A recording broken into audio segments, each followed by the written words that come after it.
검정고시바 오늘은 무물보 두 번째 시간입니다. 그 다음 질문으로 많이 나온 게 난이도예요. 난이도인데 많이 안 어렵겠죠 하는 걱정들. 떨어질까봐 걱정이 많이 되죠 사실.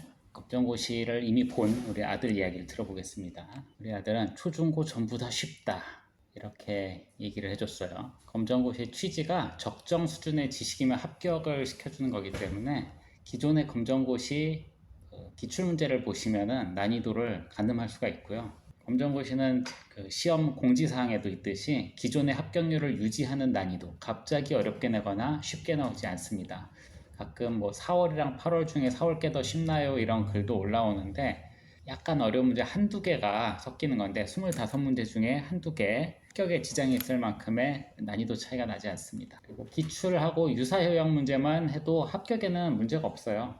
이건 우리 아들이 이미 치고 와서 해주는 얘기니까 믿어보시면 되겠습니다. 시험 준비 기간 얼만큼 하면 되나요? 준비하는 목표에 따라 좀 다를 것 같아요. 이제 만점을 노리는 친구들이 있을 거고 합격을 노리는 친구 있을 텐데 만점을 노리는 친구들은 좀 세세하게 내용을 봐야 돼요. 기출문제만 보는 거는 좀 부족할 수가 있지만 합격만 노리는 친구들이면 기출문제 위주로 준비를 하는 게 좋겠죠. 그래서 이거에 대해서 이제 초중 고 검정고시를 다 합격한 우리 아들 얘기는 초졸은 공부를 안 해도 된다.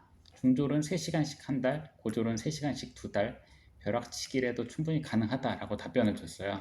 근데 이 3시간이랑 한 달 이런 이제 기간에 대해서는 좀 조심스러운 게 학생들마다 이해도가 다르고 이해도뿐만 아니라 집중력도 달라요. 그래서 어떤 친구는 진짜 1시간만 공부를 해도 공부에 머리에 들어간 양이 많고 이런 친구들이 있는가면 어떤 친구들은 시간을 아무리 투입을 해도 머리에 잘 안 들어가는 경우도 있거든요. 공부를 열심히 부지런히 하는 친구들, 공부할 때 집중력이 좋은 친구들 기준이고 내가 그렇게 집중하지 못한다 그러면은 다른 사람들이 얼마만에 합격했다 이게 중요한 게 아니고 내가 저 문제를 푸는데 얼만큼의 지식이 필요하고 이 지식을 만들어내는데 얼만큼의 기간이 투입돼야 되는지는 본인이 더 잘 알 거예요.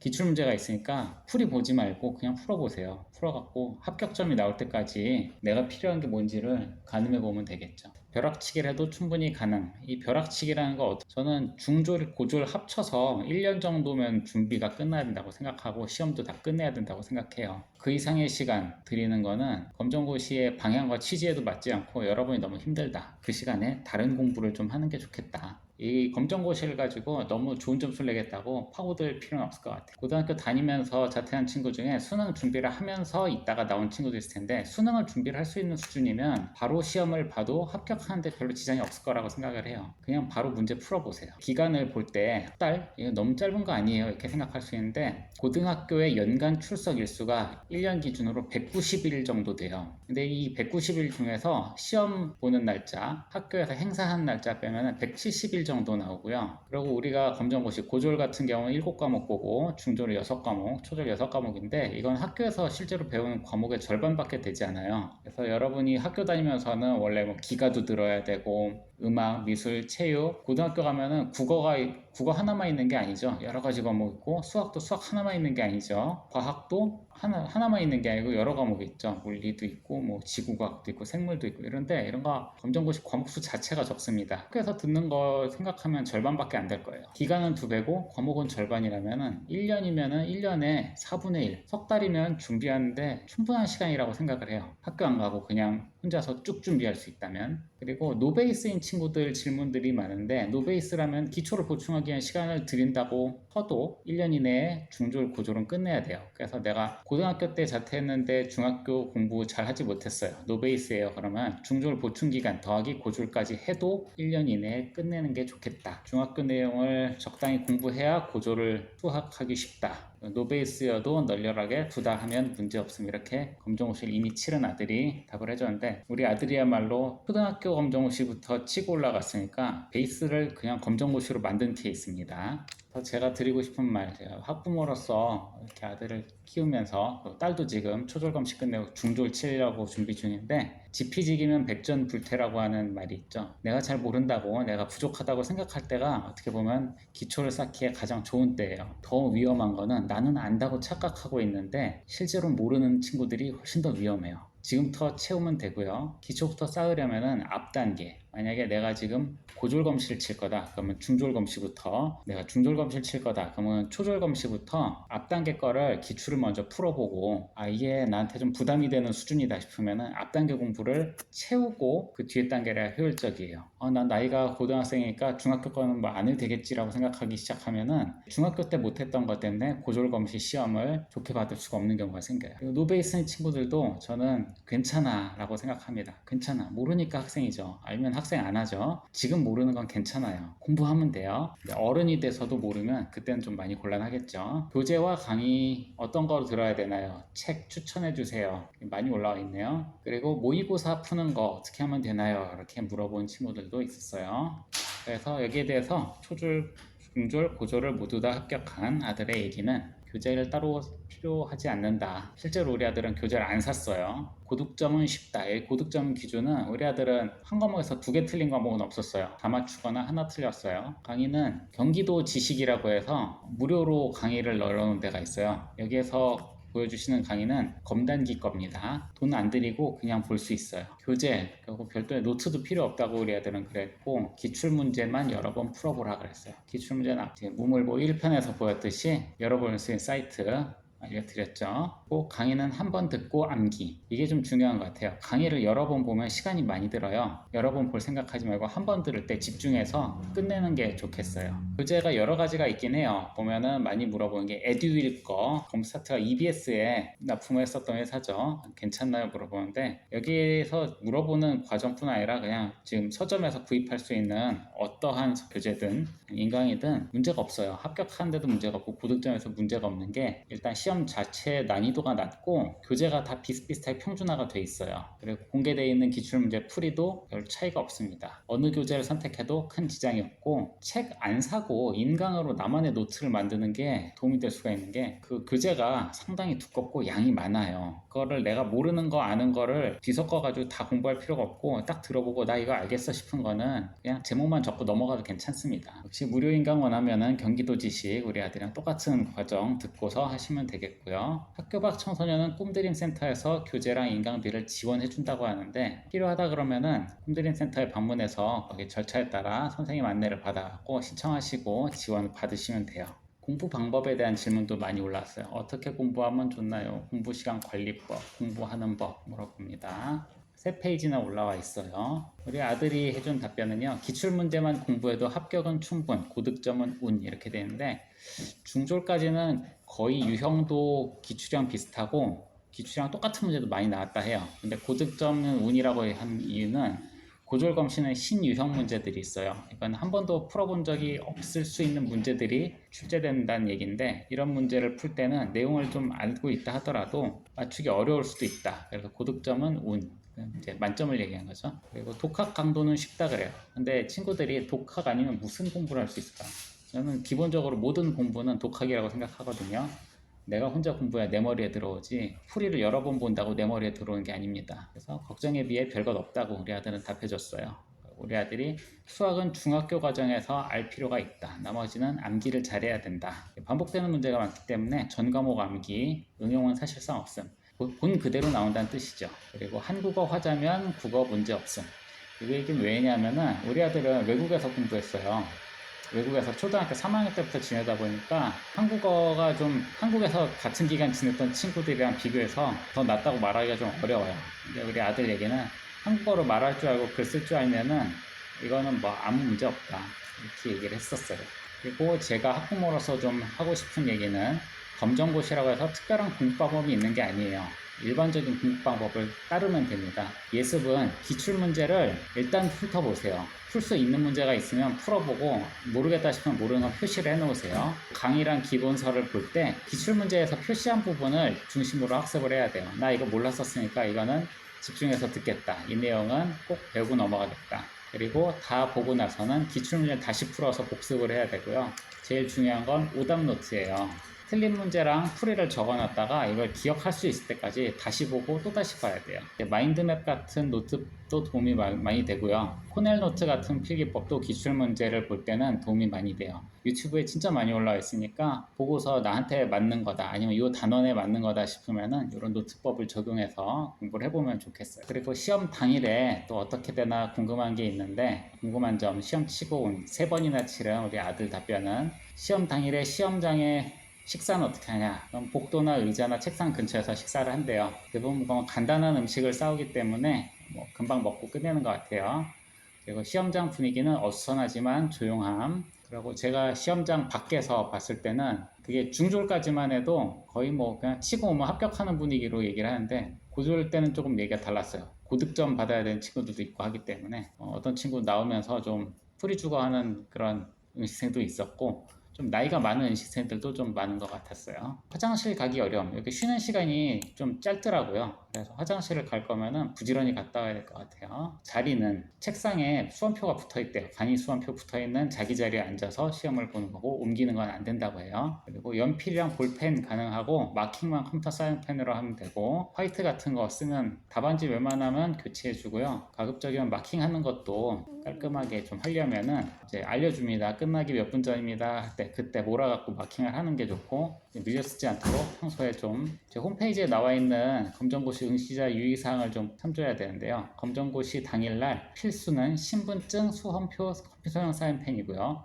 선택은 아날로그 손목시계, 전자시계 종류는 안 돼요. 수정 테이프, 점심 도시락. 신분증 중에 이제 주민등록증이나 원동기 같은 거 따서 운전면허증 있는 친구들은 갖고 가면 되고, 신분증이 미성년자인 친구들은 주민등록증이 없죠. 마땅치 않은 친구들은 청소년증을 미리 발급받거나 여권을 만들면 돼요. 파란 여권을 받으면 주민등록번호가 없기 때문에 정부24 홈페이지에서 여권 정보 증명서를 뽑아서 가지고 가야 됩니다. 수험표 분실자는 사진을 가지고 고사장에서 재교부 받으라 하는데, 수험표를 잘 뽑아서 챙겨가지고 가세요. 채점은 어떻게 하나요? 물어보는데, 시험 당일에 5시면 가다반이 공개가 됩니다. 가다반 거의 그냥 끝까지 가는 경우가 대부분이니까 이거를 채점하면 되고요. 문제지에 답을 표시하면 문제지를 집에 갖고 올 수 있어요. 미리 채점해 볼 수 있습니다. 한 달 반 정도 지나면 결과가 공지사항으로 발표가 됩니다. 시험 후 진학 이런 부분 나와 있는데요. 시험 후에 이제 우리 아들 케이스는요, 우리 아들 외국에서 고졸검정 소시 하고 나서 어떻게 했는지 말씀을 드릴게요. 일단은 고졸검시 합격 시 국내 고등학교 못 다니는 건 아니고, 교장 선생님 또 다니게 해주시면 다닐 수도 있어요. 외국 거주자라 외국 학교 다니다가 대학을 진학했다. 우리 아들은 8학년, 우리나라 중학교 2학년에 해당하는 때 졸업식을 한번 하게 돼 있어서 8학년 졸업을 하고, 보통 친구들 그다음 9학년을 가게 돼 있었는데 검정고시 자료를 검토해달라 그래서 10학년으로 월반을 했어요. 근데 이제 평상시에 다니던 학교는 영국식 학제로 8학년 때 프라이머리를 졸업하고 13학년까지 세컨더리나 컬리지를 다니게 돼 있었는데, 국제학교로 옮기다 보니까 국제학교는 달라서 어떻게 돼 있냐면 8, 9, 12 미들 스쿨이에요. 중학교라고 돼 있어요. 8, 9, 10. 근데 우리 아들은 8을 졸업하고 10으로 월반했어요. 그래서 10에서 다니다가 10을 졸업했습니다. 그리고 11, 12 IB 과정이죠. 인터내셔널 바칼로레아 과정을 다녀야 되는데, 검정고시 이제 12년 교육을 받은 거를 대학교에 제출해서 이거를 인정을 해줄 수 있냐고 했더니 12년어치 인정을 받을 수 있다고 해서 대학교에서 파운데이션 코스가 있었어요. 이게 13학년이랑 유사한 과정인데, 요거랑 12학년에 해당하는 프리리미얼 과정 2개 중에 선택할 수 있었는데, 친구들이랑 좀 나이 또래가 비슷한 데서 다니고 싶다 그래서 한 학년 내려서 프리리미얼 과정으로 등록을 했고요. 파운데이션도 원한다면 다닐 수 있었어요. 그러면 1년 동안 파운데이션 마치고 검정고시 12년 더하기 파운데이션 1년 하면 13년을 다 채워서 그 뒤에 학부로 진학할 수 있었습니다. 이 학교는 어디 있냐면은 University of South Pacific이라고 해서 피지라는 나라의 남태평양 대학교예요. 남태평양 대학교가 피지에만 있는 건 아니고 근처에 섬나라의 분교들이 몇 개 있고, 혹시 호주나 뉴질랜드에 진학하고자 하는 친구들은 이 학교에서 여러분이 받은 검정고시 점수 인정을 받을 수가 있어요. 그래서 요거랑 영어 성적, 우리 아들은 토익으로 쳤고요. IELTS나 아니면 토플 쳐도 되지만 학부 들어가는 단계에서는 이런 걸 요구하진 않더라고요. 그리고 호주의 이민 브로커 중에서 이제 유학 브로커들 중에서 검정고시 잘 가지고 와가지고 호주에서 합격시켜 줄 수 있다 하는 그 브로커들이 있는데 실제로 사례가 많이 있습니다. 그리고 호주에서 이제 의대, 뭐 간호대, 법대 이런 데 넣어줄 수 있다고 하는데 호주에서는요 사실 의대나 법대가 한국처럼 치열하지 않아요. 인기가 별로 없습니다. 그러면 뭐가 인기가 있냐? 호주는 우리나라보다 연금 제도가 잘 돼 있고 지하자원 때문에 잘 살아요. 부유하기 때문에 대학교에 막 우리처럼 다 가려고 하지 않습니다. 몸 많이 쓰고 머리 아픈 과목을 애들이 좋아하지 않아요. 법대나 의대를 가기는 한국보다 훨씬 수월하지만 제가 여기 와 공부를 해보니까 그러면 한국이랑 달라서 입학을 했었다 하더라도 졸업까지 다 가는 케이스가 많다고 볼 수가 없습니다. 실제로 중간에 제적되거나 그만두는 때가 많아요. 입학을 했다고 하고 모든 게 다 끝난 건 아니다. 와서 공부를 또 해야지 된다. 그래서 혹시 유학 생각이 있는 친구들이 있다면 검정고시 점수랑 영어 점수 하나 정도 확보를 하면은 갈 수 있다. 그리고 우리 아들은 시간이 6개월 정도 있으면 거의 놀아도 고득점 가는. 이건 실제로 우리 아들이 준비할 때 학교랑 검정고시를 병행을 했기 때문에 이런 얘기를 하는 거예요. 국제학교랑 사립학교들은 4학기제로 돼 있어 갖고 12주 학교를 가고 2주 방학하고 마지막에 이제 크리스마스 가까이 와갖고 하는 방학은 조금 길죠. 1월 초까지 방학을 하게 돼서 한 2달 정도 놀게 되는데 그 시간만 가지고 검정고시 준비를 했어요. 평상시에는 학교를 다니느라 준비를 안 했습니다. 그리고 아들 얘기는 검정고시 성적으로 수시는 어려울 것 같다. 정시를 알아봐야 되지 않을까. 근데 저도 공감해요. 수시는 특히 고졸 검정고시를 고등학교 자퇴를 하고 나와서 치는 친구들은 시간적으로 수시를 준비하기에는 수시에서 요구하는 그런 스펙들을 갖추기가 만만치가 않을 수가 있어요. 고1이면 좀 가능할 수도. 중학교 때 만약에 자퇴하고 나서 중졸 고졸을 다 검정고시로 해갖고 끝내겠다 그럼 시간이 많이 여유가 있어요. 그때는 이제 수시도 한번 알아볼 수가 있는데 이 입시제도라는 게 학교마다 반영되는 그 전형이 해마다 똑같지가 않아요. 조금씩 바뀌기 때문에 나는 이것을 바라보고 준비했는데 그 해 그거 안 뽑으면은 난감하게 될 수가 있습니다. 그래서 여러 가지 옵션을 놓고 준비를 해야 되는데 제일 중요한 거는 각 대학별로 입시 전형 확인하는 거죠. 합격하면은 학력을 갖추게 된다. 그래서 고졸검시 합격증을 받으면은 고등학교 졸업과가 같은 효력이기 때문에 고등학교를 다시 다닐 필요가 없고요. 좋은 학교로 진학하려면 당연히 점수가 좋은 게 유리하죠. 친구들보다 앞서서 합격한 친구들이 있어요. 그래서 친구들은 아직 졸업할 때까지 반년, 1년이 남았는데 나는 시간이 있다. 그러면은 일찍 진학하거나 진학 포트폴리오를 좀 짜보는 게 필요할 거예요. 그래서 남은 시간 동안 자격증 준비를 해보는 것도 괜찮고 나는 나중에 어떤 직업을 가질까를 갖다 미리 보고 이제 대학 학과를 선택을 하고 그 대학 학과에서 어떤 기준으로 내가 선발될 수 있는지 살펴보는 게 좋을 것 같아요. 그리고 동아리 및 클럽 활동 이건 여러분한테 만약에 미래에 도움이 되는 거라면은 꼭 좀 권해보고 싶어요. 학교를 안 가니까 낮에 시간이 충분하잖아요. 이럴 때 이제 클럽 활동이나 동아리 활동을 할 수 있다면은 여러분한테 좋은 커리어가 될 거고 그런 걸 만약에 어떤 입상이나 수상을 통해서 기록으로 남길 수 있다면 아주 훌륭한 자료가 될 거라고 생각합니다. 대입에 대한 것도 나와 있는데요.